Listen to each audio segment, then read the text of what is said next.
Bienvenue sur la Voix de la Vérité, la radio de l'Église évangélique Philadelphie. L'Église évangélique Philadelphie est une église éduquée, équipée, encadrée pour exceller.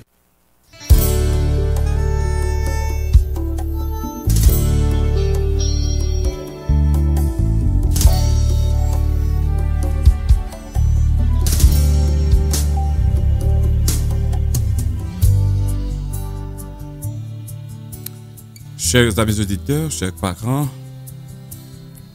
c'est toujours avec un grand plaisir que nous entrons chez vous pour vous apporter votre émission de prédilection. Nous sommes contents que vous soyez déjà bien installés pour nous accueillir chez vous, comme à chaque lundi soir à l'heure de l'émission La Famille selon Dieu, sur les ondes de la Voix de la Vérité, la radio de l'Église évangélique Philadelphie. Nous vous souhaitons la plus cordiale bienvenue à l'émission de ce soir. Si vous écoutez l'émission pour la première fois, nous vous invitons à vous y accrocher pour en profiter grandement. Nous prions que le Saint-Esprit vous inspire, chers parents, chers amis auditeurs, qu'il vous aide à tirer profit de l'émission de ce soir pour être capable d'entretenir de meilleures relations avec vos enfants, pour combattre de manière victorieuse les ennemis de la famille. Bonsoir à chacun de vous, chers amis auditeurs. Bonsoir à notre cher ami, notre cher fidèle et infatigable technicien metteur en ondes, frère Genson Basley. Bonsoir, pasteur Gilles, qui est encore avec nous ce soir pour la tenue de cette émission. J'en profite, alors laissez-moi passer le micro à notre ami, pasteur Gilles. Bonsoir, pasteur Gilles. Comment a été la fête de semaine? Bonsoir, pasteur Mastin. Ça a été bien, super. Super, la famille. La famille va super bien. La famille va super bien, amen. Et pasteur Timothée n'est pas avec nous ce soir, il est empêché. Donc nous avons une pensée spéciale pour lui et nous espérons que là où il est, à la maison, il va suivre cette émission comme auditeur ce soir. Que le Seigneur soit avec lui. À la dernière émission, nous avions indiqué que les ennemis de la famille sont divers et nous avons abordé environ 4 de ces ennemis-là. Nous allons revenir un peu là-dessus aujourd'hui dans le cadre de cette émission et je crois que nous aurons l'occasion d'aborder d'autres ennemis avec pasteur Jules ce soir, à l'émission de ce soir. Et nous vous invitons donc, frères et sœurs, chers amis auditeurs, à être tout oui pour écouter cette émission. Prenez place, installez-vous confortablement et on aurait bien aimé que vous soyez en mesure de participer activement, quand je dis cela, de poser des questions aussi à cette émission, mais le moment viendra où nous serons en mesure de le faire.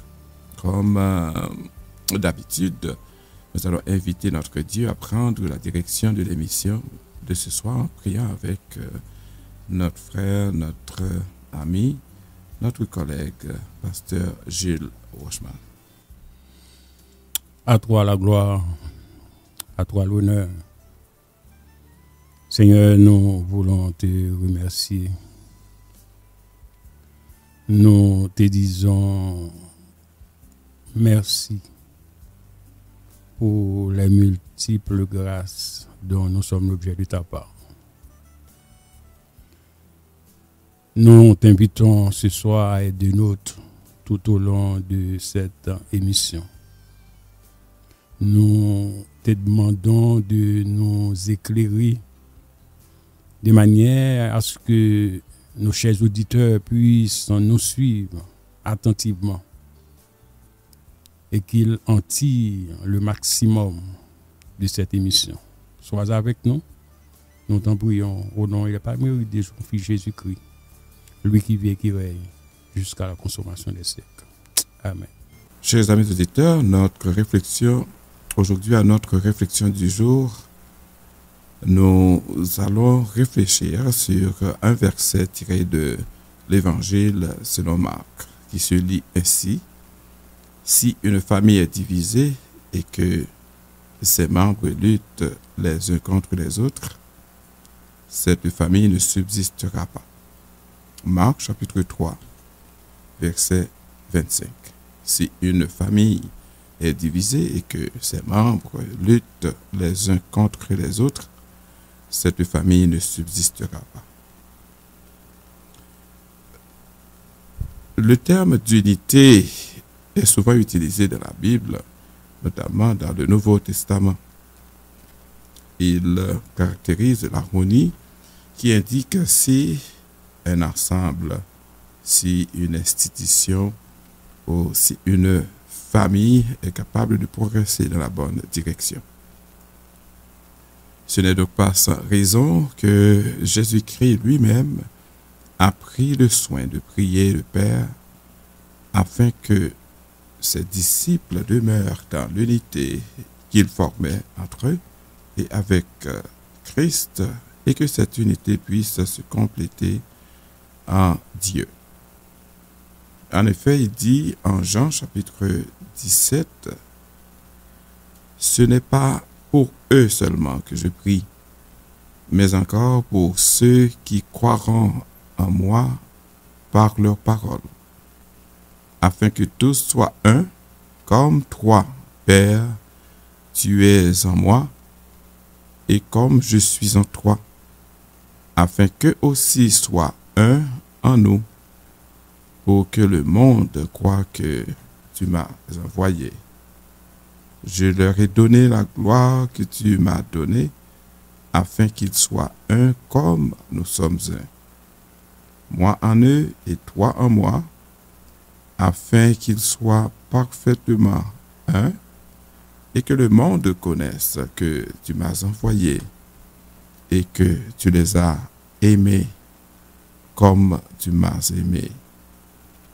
Jean chapitre 17, les versets 20 à 23. Dieu veut, chers amis auditeurs, que ses enfants soient un partout, à commencer par la famille. C'est pourquoi Jésus insiste sur le fait que la famille doit demeurer unie. Car si ce n'est pas le cas, elle est appelée à disparaître comme tout royaume divisé. Dans le verset de Marc que nous avons considéré, une famille divisée projette une image négative.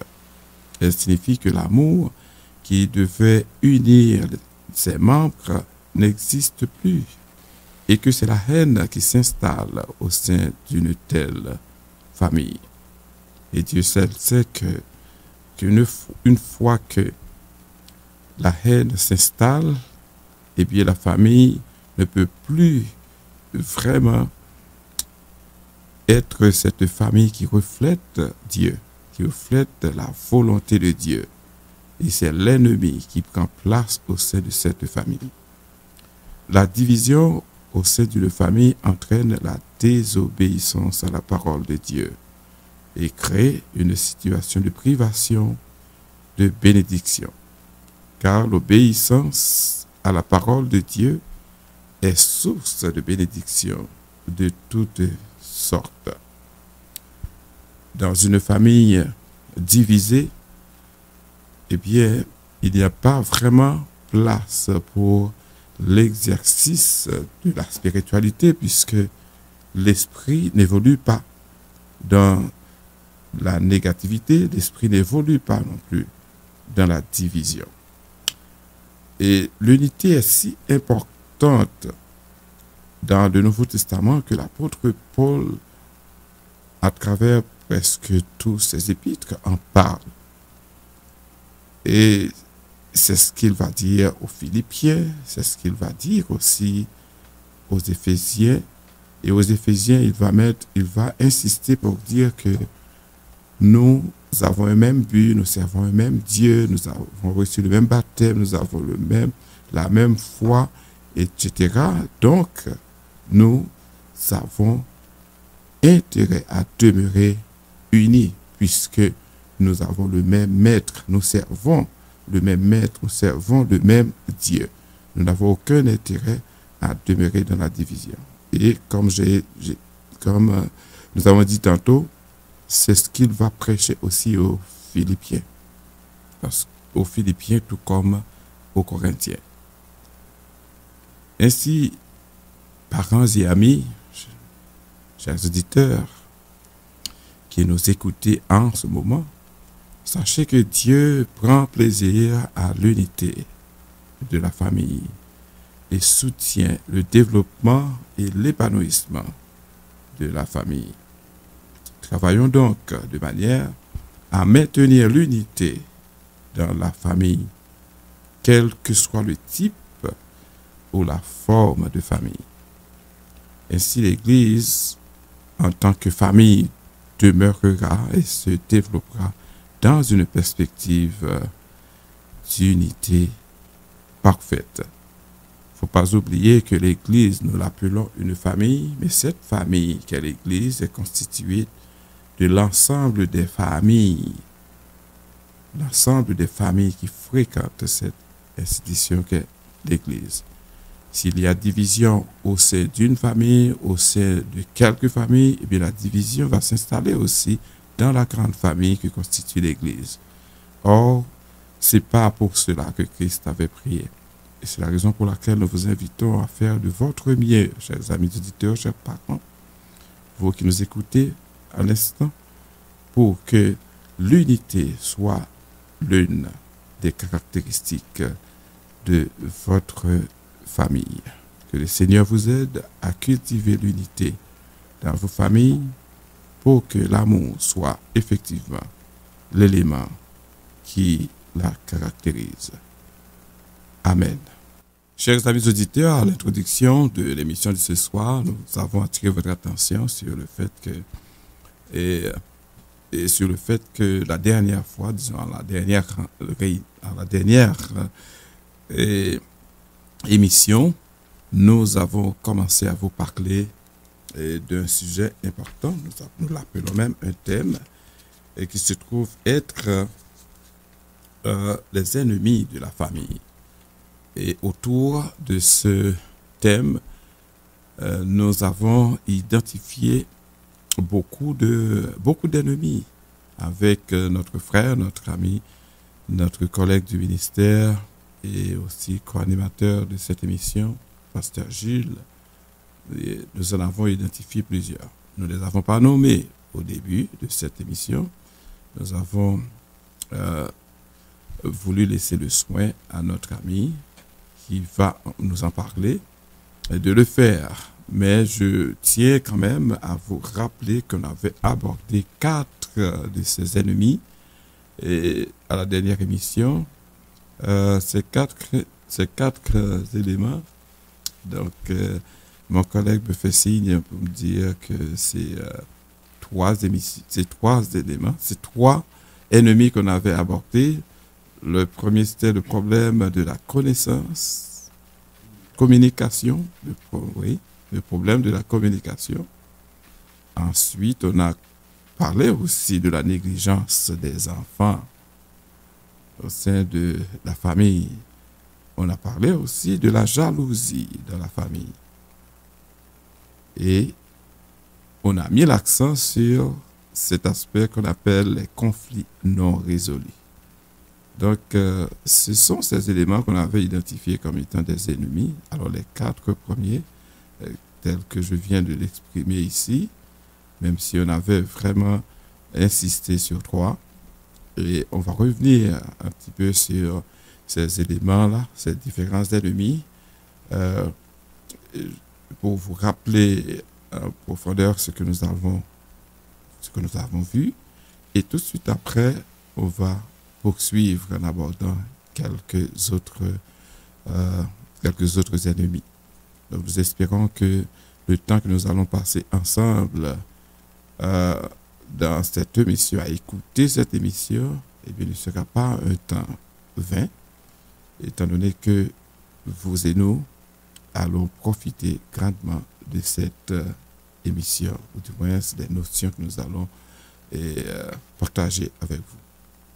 Donc, nous cédons tout de suite le micro à notre frère, notre ami, pasteur Gilles Washman, pour la suite.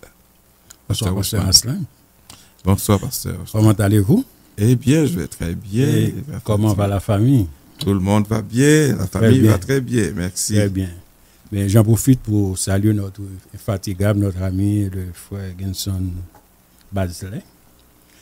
Et nous tenons à remercier nos fidèles et amis auditeurs qui sont toujours à l'écoute autour de cette émission de prédilection, La famille selon Dieu.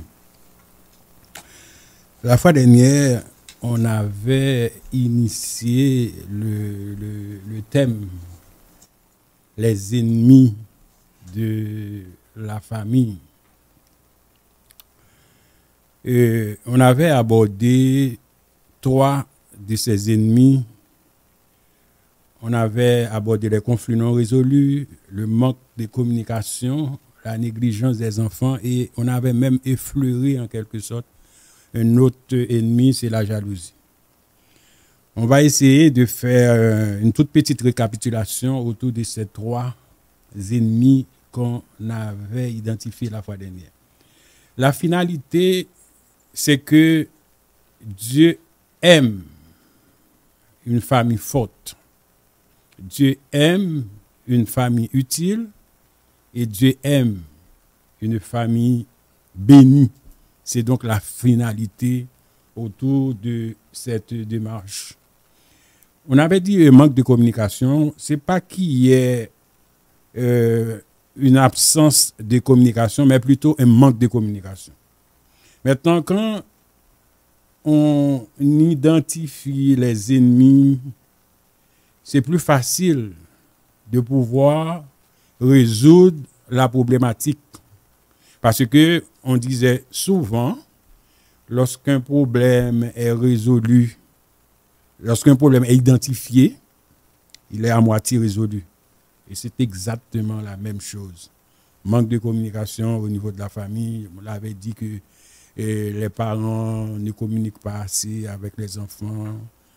Et c'est idem pour les enfants. Et il y a un environnement toxique au niveau de la famille en raison de manque de communication. Et ce manque de communication va entraîner, et en fait, le mot qu'on ne voulait pas parler, mais c'est évident, ça peut entraîner la séparation au niveau de la famille, ça peut entraîner même le divorce. Et les enfants vont fuir le foyer parce qu'à la maison, il n'y a pas une ambiance, il n'y a pas un environnement propice au dialogue, un environnement propice à la communication. C'est ce qu'on avait dit la fois dernière. Et deuxième élément qu'on avait abordé, on va essayer d'aller beaucoup plus vite, parce qu'on va passer à pied joint, c'est les conflits non résolus. C'est important à ce que dès qu'il y ait homme, dès qu'il y ait femme, il va y avoir toujours des conflits. C'est un principe clé en management. Là où il y a des hommes, il va y avoir toujours des conflits. Maintenant, lorsqu'on a des conflits non résolus, ça va poser un grave problème au niveau de l'évolution même de la famille. Parce que les conflits non résolus vont provoquer ce qu'on appelle une certaine hantise, une certaine pression au niveau de la famille.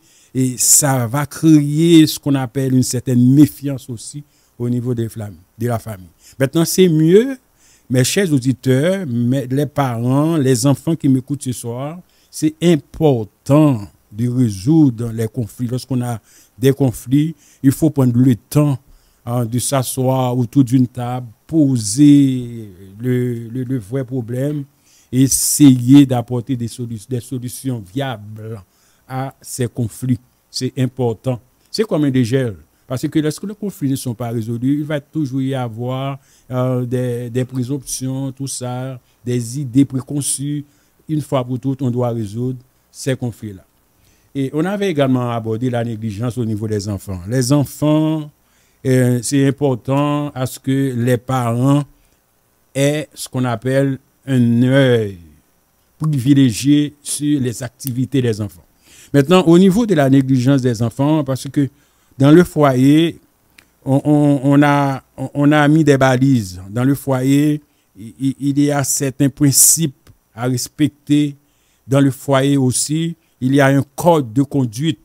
Et les enfants, des fois, passent outre au niveau des principes établis et ça va créer la pagaille au niveau du foyer, au niveau de la famille.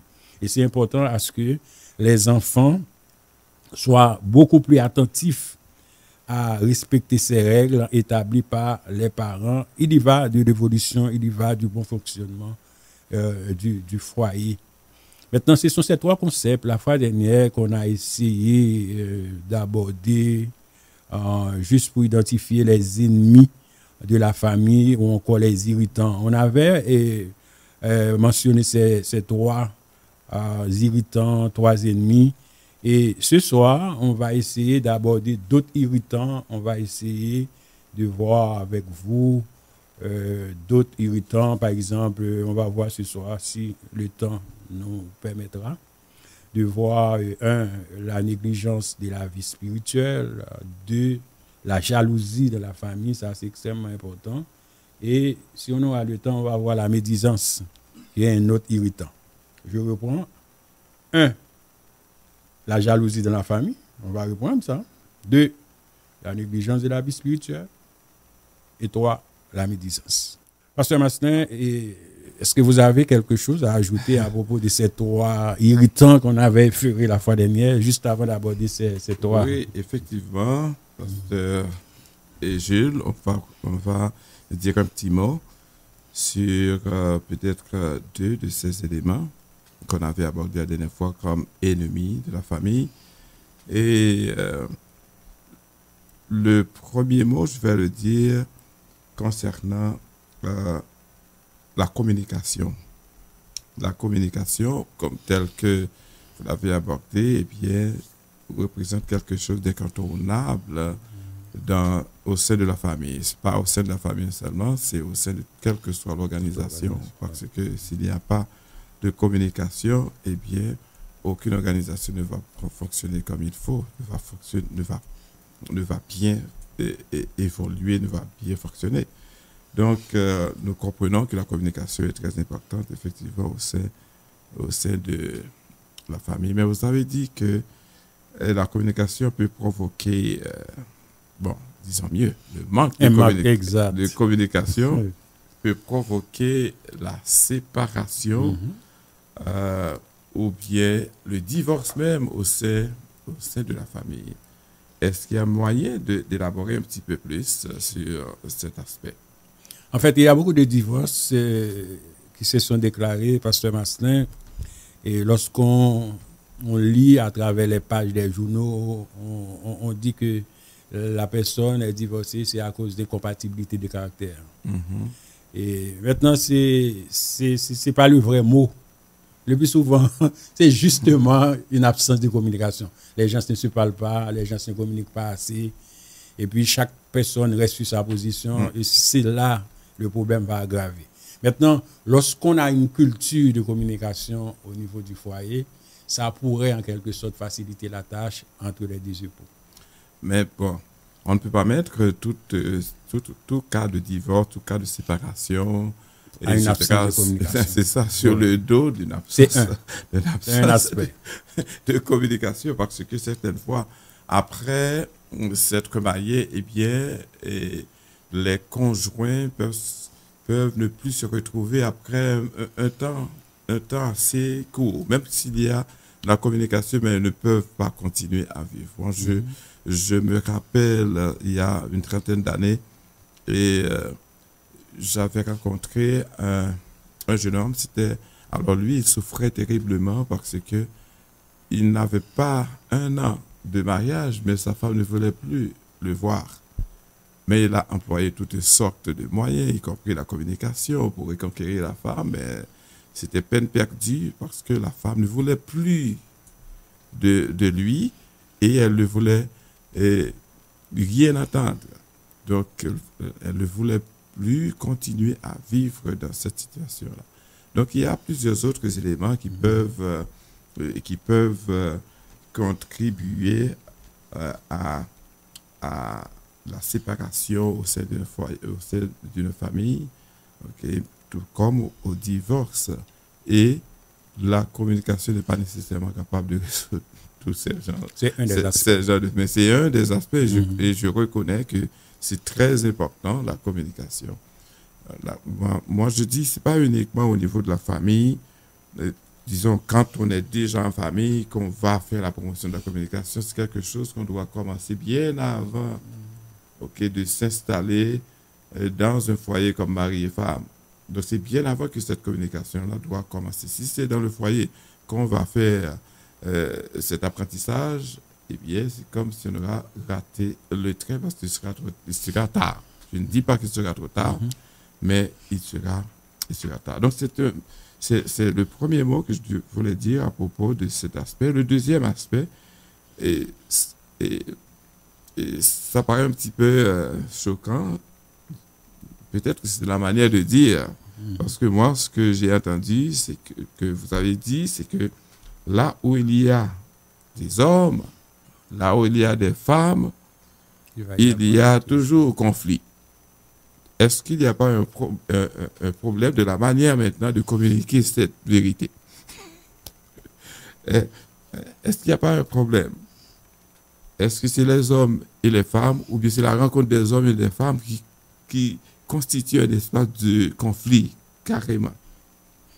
Pasteur Marcelin, en communication ou en management organisationnel, et c'est prouvé, les statistiques l'ont prouvé également. Dès qu'il y ait hommes et femmes dans un espace, il va y avoir toujours des conflits. Les conflits vont être inévitables. Maintenant, la façon dont on va régler, on va gérer les conflits, c'est ça l'important. Par exemple, je vais profiter pour ajouter quelque chose à ce que vous venez de dire au niveau de la communication. Lorsqu'on avait dit le manque de communication, ce n'est pas seulement un manque de communication qui peut provoquer la séparation et même entraîner le divorce. Il y a d'autres aspects aussi au niveau du foyer. Lorsque ce n'est pas réglé, lorsque ce n'est pas résolu, ça peut entraîner à certains débats, qu'est la séparation ou le divorce. Même au niveau de l'organisation, Pasteur Marcelin. Dans une organisation, s'il n'y a pas de communication, en fait, les heads, la direction ne communique pas avec l'ensemble du personnel. La haute direction ne partage pas sa vision avec le petit personnel ou les personnels cadres, mais ça va avoir une sorte de restriction au niveau de la prise de décision parce que la vision n'est pas partagée, parce qu'il y a une absence de communication, un manque de communication, et ça va entraîner l'organisation à la dérive. De même aussi au niveau du foyer, la communication est vitale. Alors là, pour la communication, on comprend, mais c'est la question des conflits. Dès qu'il y a hommes et femmes, il y a conflit. Et quand il y a hommes seulement, ou femmes seulement? Il va y avoir toujours les deux. Il va y avoir toujours les deux, hommes, femmes, enfants. C'est que là où il y a des hommes, bon, je pourrais dire. Bon, c'est justement. Ok. Donc, là où il y a des hommes, Pasteur Marcelin. Ou des humains. Oui, des humains. Nous ne voulons pas semer la confusion de la pensée. Exactement. Là où il y a des hommes, au lieu de dire là où il y a des hommes et des femmes. Ok. Oui. Là où il y a des humains, des personnes, voilà. Il va y avoir toujours des conflits. C'est ça l'important. Et il y a une méthode pour résoudre les conflits. Mais ne croyez-vous pas que le conflit est très souvent nécessaire au sein des organisations? Oui, je vais vous dire quelque chose. Et en fait, j'ai dit toujours, lorsqu'il y a problématique, lorsqu'il y a conflit, ça nous permettra de faire avancer l'organisation. Parce que moi, j'ai travaillé au niveau de l'organisation, ça fait un bon bout de temps. Je vois que des fois, les conflits aident, j'ai bien dit, hein? Les conflits vont aider des fois à la réalisation de certains objectifs de l'organisation. Bien sûr. Et puis, quand il y a conflit, eh bien, on peut aussi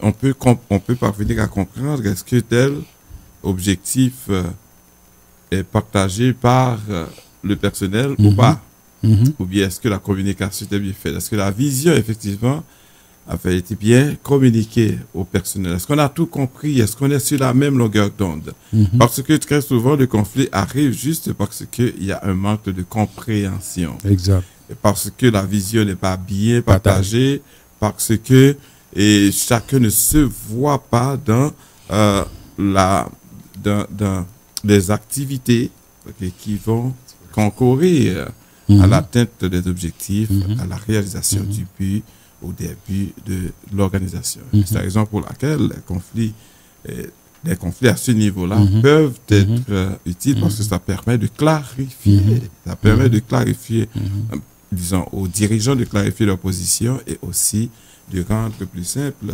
la vision qui doit être partagée par tous si l'on doit s'engager dans la même direction. Donc, ça peut être aussi la même chose au sein de la famille.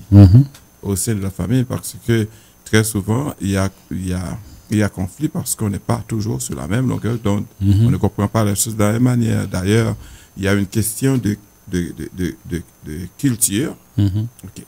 Même si la famille a une culture, mais et étant donné que les enfants appartiennent à une autre génération, il y a possibilité de conflit et c'est très normal. Exactement. Et c'est ce genre de conflit qu'on va appeler les conflits de génération ou bien intergénérationnel. Intergénérationnel. Ok, donc et quand ces conflits arrivent maintenant, les parents doivent savoir bien s'y prendre pour qu'il n'y ait pas de dérive. Si un parent ou bien si des parents n'arrivent pas à comprendre que c'est normal que les enfants agissent ainsi, c'est normal que les adolescents agissent ainsi et agissent très souvent de manière contraire à ce qu'eux-mêmes ils pensent, ils voient, comment ils comprennent les choses, la réalité, eh bien, ces conflits ne seront jamais résolus. Donc, c'est la raison pour laquelle, et en tant que parents, on doit être toujours en mode apprentissage et pour que nous puissions vraiment bien accompagner les enfants, les comprendre et les remettre sur les rails à chaque fois. Donc, c'est ça que je voulais ajouter comme un deuxième mot. Et c'est vrai, vous avez annoncé la négligence des parents par rapport aux enfants de la maison, dans le foyer, qui est un autre irritant, un autre ennemi. Ensuite, la négligence de la vie spirituelle, qui est très important. Et il y a aussi la jalousie au sein de la famille. 3 éléments importants. Moi, je me demande, est-ce que vraiment on pourra les approfondir, les épuiser. Mais je pense qu'avant même d'aborder ces 3 ennemis, nous allons observer une petite pause. Et au retour, on va parler tout premièrement de la négligence des parents par rapport aux enfants dans la famille. La négligence des parents par rapport aux enfants. Comment pouvez-vous expliquer cela, Pasteur Washman? Pasteur Masselin, le plus souvent, on dit que le bon exemple vient d'en haut. Et il revient aux parents de définir en quelque sorte les règles du jeu. Si les parents qui dictent, qui élaborent les normes, les principes, ne respectent pas ses propres normes, ses propres principes, ça va avoir un impact considérable sur le développement des enfants. Et on dit souvent que lorsqu'on est négligent, on est toujours fautif. l'on dit souvent que la négligence, les négligents est le frère du destructeur.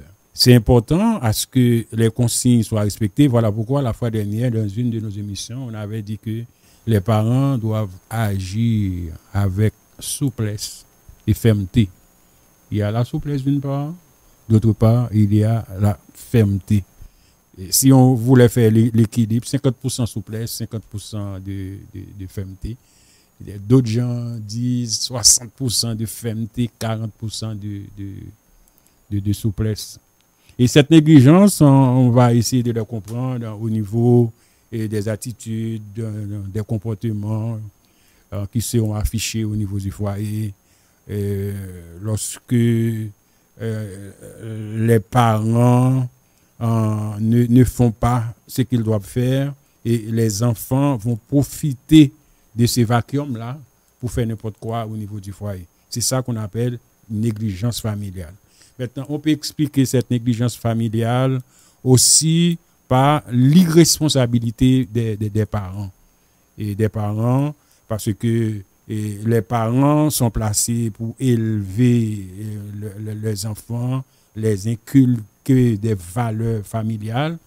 Lorsque je parle moi-même des valeurs familiales, je vois la formation spirituelle, la dévotion spirituelle qu'on avait effleurée la fois dernière, on avait abondé beaucoup dans ce sens. Et lorsqu'on fait tout ça, c'est pas que on va diminuer complètement cette négligence des parts d'autres. La négligence n'est pas unilatérale. La négligence se trouve au niveau des parents. La négligence aussi se trouve au niveau des enfants. Maintenant, quitte à ce qu'on lit, on concilie ces deux choses, on va voir la responsabilité au niveau des parents. Ensuite, on va voir la responsabilité au niveau des enfants. Ce n'est pas que seulement les parents qui ont des responsabilités, les enfants aussi ont des responsabilités vis-à-vis de leurs parents, tout ça, etc. Pasteur Massin. Alors, ma question à ce niveau est la suivante. Comment se manifeste cette négligence? Parce que jusque-là, on reste quand même à un stade plutôt théorique et un petit peu flou, large. Donc, maintenant, en termes pratiques, est-ce qu'il y a un cas qu'on peut évoquer pour expliquer la manifestation de la négligence au sein de la famille, négligence de la part des parents par rapport aux enfants? Ok, je vais vous donner un exemple par rapport aux enfants. Et ce que je vais vous dire là, c'est quelque chose que j'ai vécu. Et non seulement j'ai vécu, mon entourage immédiat l'a vécu aussi. Par exemple, lorsqu'on a un foyer, c'est le père qui est le chef du foyer, le leader en quelque sorte. Le leader pose des balises au niveau de son foyer. À 9h, 9h30, je peux aller aux 10h par exemple. C'est l'heure à ce que tous les enfants doivent être à la maison. Ça, c'est un principe au niveau du foyer. C'est là que je vais vous parler de la négligence. L'enfant qui voulait en quelque sorte agir de son propre chef ne respecte pas ces principes. L'enfant va rentrer à 11h, minuit, 1h du matin, pasteur Massin. Ça, c'est une négligence. Une négligence qui n'est pas respectée en quelque sorte parce qu'il y avait un principe au préalable. Mais je pourrais abonder beaucoup dans ce sens. J'ai des exemples, beaucoup d'exemples à propos de cette négligence, à propos de cet irrespect au niveau des principes, tout ça, etc. Ça, c'est au niveau des enfants. Mais au niveau des parents, c'est une négligence au niveau des parents aussi, lorsque les parents essayent d'établir des principes et que ces principes-là sont violés par les parents qui l'ont édicté, qui l'ont établi. C'est aussi une sorte de négligence de la part des parents. Maintenant, l'essentiel, c'est que l'on arrive à concilier les deux bouts. Qu'est-ce qu'on veut également? C'est ça, je rejoins ici le manque lorsqu'on avait parlé de la vision qui n'est pas partagée. C'est ça, la vision doit être partagée parce que la famille, pasteur Massin, c'est comme une micro-organisation. Une micro-organisation avec sa mission, avec ses valeurs et ses objectifs. Lorsque la mission n'est pas comprise, la vision n'est pas partagée, les objectifs ne sont pas clairs, il va y avoir toujours des frictions entre parents et enfants. Oui, friction entre parents et enfants. Est-ce que c'est toujours le produit ou bien le résultat de la négligence? Là, c'est une question qu'on est en train de se poser. Cependant, moi, comment je conçois la question de la négligence? Alors, ça peut prendre plusieurs orientations, plusieurs sens. Ok, par exemple, des parents qui ne se soucient pas du bien-être de leurs enfants. Des parents qui ne se soucient pas de leur éducation. Et si je dois m'arrêter un petit peu sur ce deuxième élément que je viens d'avancer, des parents qui ne se soucient pas de l'éducation des enfants, qui envoient les enfants à l'école, mais ils les livrent à eux-mêmes. Ces parents ne sont jamais là pour accompagner les enfants. Les parents qui ne sont jamais là pour participer aux rencontres des parents, pour entendre parler des enfants, pour s'enquérir de l'évolution de leurs enfants à l'école. Les parents qui ne voient pas la nécessité du parascolaire dans l'éducation des enfants, des parents qui ne voient pas non plus la nécessité d'inculquer aux enfants des notions de la spiritualité, qui abandonnent les enfants à l'église et à l'école, qui pensent que si ils emmènent les enfants à l'église, et puis c'est tout, ils n'ont rien à faire eux-mêmes. Moi, j'ai vécu des cas comme ça où les parents, surtout les hommes, ils emmènent, les pères de famille, je dirais bien, ils emmènent les enfants à l'école et puis ils les abandonnent. Ils emmènent à l'église. Ah, là, ils sont dans de bonnes mains, donc il n'y a pas de problème.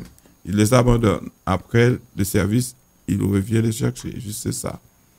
Mais ils font rien à la maison, ne prient pas avec les enfants, ne leur inculquent pas les premières notions de la spiritualité, ne leur apprend pas à chanter, ne leur apprend pas à lire la parole de Dieu, etc. C'est un ensemble de cas qu'on peut classer parmi ce qu'on pourrait appeler de la négligence des parents par rapport aux enfants. Il y en a qui pensent que, les enfants, une fois qu'ils sont allés à l'école, ils peuvent tout apprendre. C'est pas vrai. C'est pas vrai. Et d'ailleurs, quand les parents ne sont pas présents dans la vie de l'enfant à l'école, ce qui va se passer, c'est que l'enfant sera négligé par les enseignants même. Mais quand les élèves qui évoluent mieux à l'école, ce sont les élèves dont les parents sont toujours là à demander à la direction, aux enseignants, mais comment mon enfant évolue.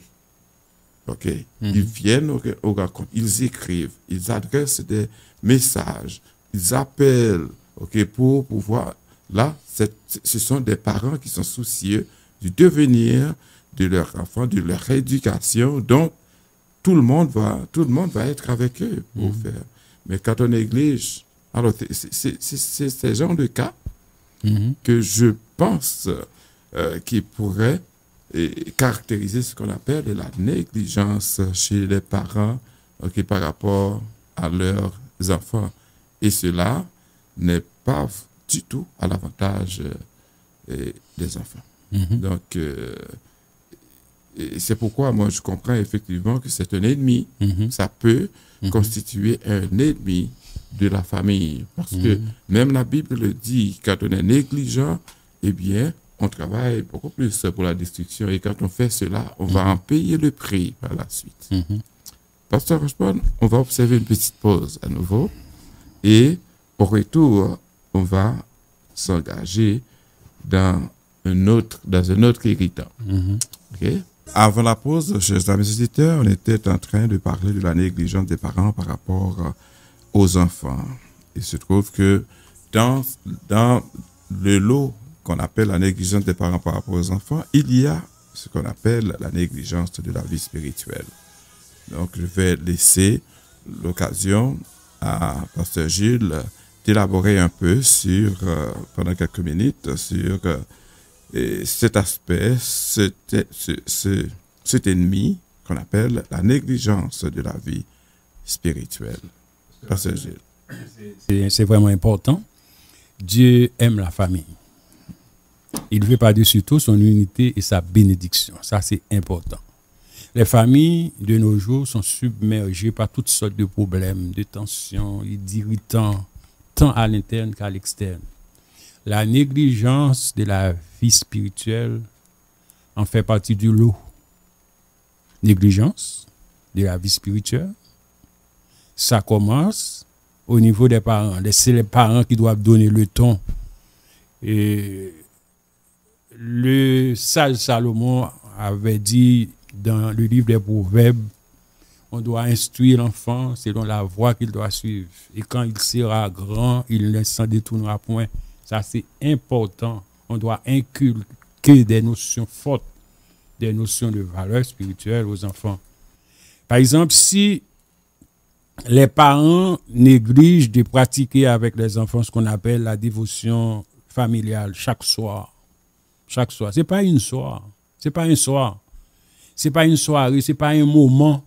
C'est tout le temps. Ça devrait être une activité en permanence, la dévotion familiale. Maintenant, lorsqu'on néglige la prière au niveau du foyer, et on va s'en ressortir avec pas mal de choses négatives au niveau du foyer. Par exemple, l'irrespect des enfants et les enfants qui n'ont pas la crainte des parents, les enfants qui fréquentent des gens hors normes, si on pourrait expliquer comme ça, parce qu'il n'y avait pas ce qu'on appelle au niveau du foyer cette culture dévotionnelle pratiquée par les parents. Je vais vous dire un exemple, Pasteur Mustang. Et au moment où je grandissais, mon père avait établi un principe clé à la maison. On était 8 au niveau de la famille. On m'a ciblé pour être à la fois dirigeant au niveau des services dévotionnels et aussi un prédicateur. Je dirige, je prêche. Malheur à moi si un soir je ne fais pas ces activités-là. Mais c'était vraiment très restrictif. Hein? En fait, c'était important, c'était même un impératif. On ne peut pas sortir de là. Ça, c'est important. J'ai grandi comme ça. J'ai élevé aussi mes enfants au moment où je vous parle à ces modèles-là. Et c'est extrêmement difficile de se démettre, de se départir de cette responsabilité parce que on est en quelque sorte accroché à ces valeurs et la dévotion familiale. On prie le soir, on médite sur la parole, tout ça, etc. Maintenant, on nous force à prêcher. Même au moment où l'on ne connaissait pas trop au niveau de la Bible, tout ça, etc. Mais je dois vous dire, etc. Et ça, c'est la volonté qui prévaut. Parce que on dit qu'on donne ce qu'on a. On ne donne pas ce qu'on n'a pas. Mes parents ne savent ni lire ni écrire. Mais comment voir cette volonté? Parce qu'ils ne comprennent rien, mais ils ont ce qu'on appelle le flair, l'intuition, le gros bon sens. Et c'est ça l'important. Mais s'ils étaient chrétiens, quand même, ils ont été à l'église. Et dans notre pays, les gens, même s'ils ne savent ni lire ni écrire, apprennent les versets bibliques par cœur. C'est ça. Et moi, je me rappelle avoir appris les premiers sens du texte Jérémie chapitre 17 verset 5 de quelqu'un qui ne sait ni lire ni écrire. Parce qu'il a entendu ce qui se disait à l'église, et bien il est venu nous raconter cela, Exactement. Nous en parler, et il a quelque chose qu'il a retenu et il nous l'a partagé. Moi, devenu grand, eh bien, je vais lire le livre de Jérémie pour voir effectivement est-ce que ce qu'il disait était vrai. Okay? Est-ce que ce qu'il disait correspondait vraiment à ce qui est écrit dans la Bible. Mais, ok, donc l'essentiel, c'est d'avoir cette capacité, ok, de s'approprier les enseignements, ok, qui se donnent à l'Église. Après, ben là, quand on parle de négligence en matière spirituelle, excusez-moi, il y a des situations, il y a des aspects qu'il ne faut pas vraiment négliger. Parce que ce n'est pas superficiel. On est en Amérique du Nord et le père travaille le jour. La mère travaille le soir parce qu'elle est infirmière. La mère est à l'église une fin de semaine sur 2. Et le père, lui, souvent, il fait double emploi. Il travaille à 2 endroits différents. C'est vrai, là, on va parler de négligence de la mesure où les enfants doivent avoir une planification faite pour eux, mais quand même, il faut que les parents joignent les 2 bouts. Okay. Ils doivent travailler. Voilà qu'ils ne sont pas là. Ils ne sont pas là en même temps. Comment vont-ils s'y prendre pour donner de bons exemples ou bien constituer des modèles effectifs dans le foyer pour les enfants? Comment est-ce possible d'avoir une dévotion régulière à chaque soir et à chaque matin avec les enfants? C'est des questions qu'on se pose puisque les parents nous questionnent à ce sujet aussi. Ce que je remarque là, je ne sais pas si on aura le temps vraiment de voir, de répondre à ces questions. Moi, je proposerais qu'on revienne sur cet aspect la semaine prochaine, Pasteur Gilles. Cela nous donnera un petit peu plus de temps pour pouvoir élaborer, vu l'heure avancée, sur cet aspect et tenter de mettre notre thème, disons cet aspect de notre thème, dans la réalité quotidienne, surtout en Amérique du Nord. Est-ce que c'est quelque chose qui est possible? Comment est-ce qu'on peut procéder ou pas? Il y a 1 minute pour dire un petit mot. J'aimerais tenter de donner une certaine réponse à ces sujets assez intéressants. Et les parents, c'est vrai, il y a le père qui travaille la nuit, la mère qui travaille le soir. On n'arrive pas à se rencontrer pour faire la dévotion familiale. Moi, ce que je pourrais vous dire en termes de réponse, ça ce qui me concerne. Et dans certains foyers, c'est toujours la même approche. Il y a ce qu'on appelle le relais, Pasteur Mastin. La relève. Même si les parents ne sont pas présents, il y a l'aîné de la famille, la grande fille ou le jeune garçon, tout ça, etc. Si on est dans une fratrie de 4, 5, 6 enfants, l'aîné, au moins, peut conduire la dévotion, Pasteur Mastin. Tout ce que je souhaite, c'est que vous reveniez avec ce même élément de réponse. Et on va élaborer la semaine prochaine. On va voir est-ce que l'aîné est toujours capable. Chers amis auditeurs, l'émission d'aujourd'hui tire à sa fin. Nous vous remercions de votre fidélité. Espérons que le sujet débattu ce soir vous a plu. Nous vous donnons rendez-vous lundi prochain à la même heure et sur la même station, La Voix de la Vérité, pour une émission du même genre avec l'équipe de la famille selon Dieu. Pour toutes vos questions, vos commentaires, vos suggestions et vos remarques, écrivez-nous à l'adresse électronique suivante: radep@commercialphiladelphie.org. Radep, RADEEP, @commercialphiladelphie.org. Cela nous aidera à améliorer l'émission pour vous servir à un niveau optimum. Nous vous souhaitons une bonne semaine sous le regard protecteur de notre merveilleux Sauveur, Jésus-Christ. Terminons par la prière avec Pasteur Gilles. Céleste Père Jésus-Christ, dans le psaume 90, nous lisons: Seigneur, tu as été pour nous un refuge de génération en génération. Avant que les moutons fussent nés, que tu crées la terre d'éternité en éternité, tu es Dieu. Merci d'avoir été avec nous tout au long de cette émission. C'est le moment de tirer la révérence. Nous t'en sommes infiniment reconnaissants pour cette opportunité. Nous t'en prions avec le pardon de nos péchés, au nom de Jésus qui vit et qui règne au siècle des siècles. Amen. Vous écoutez la voix de la vérité. Restez branchés. Nous unit et fait de nous des frères.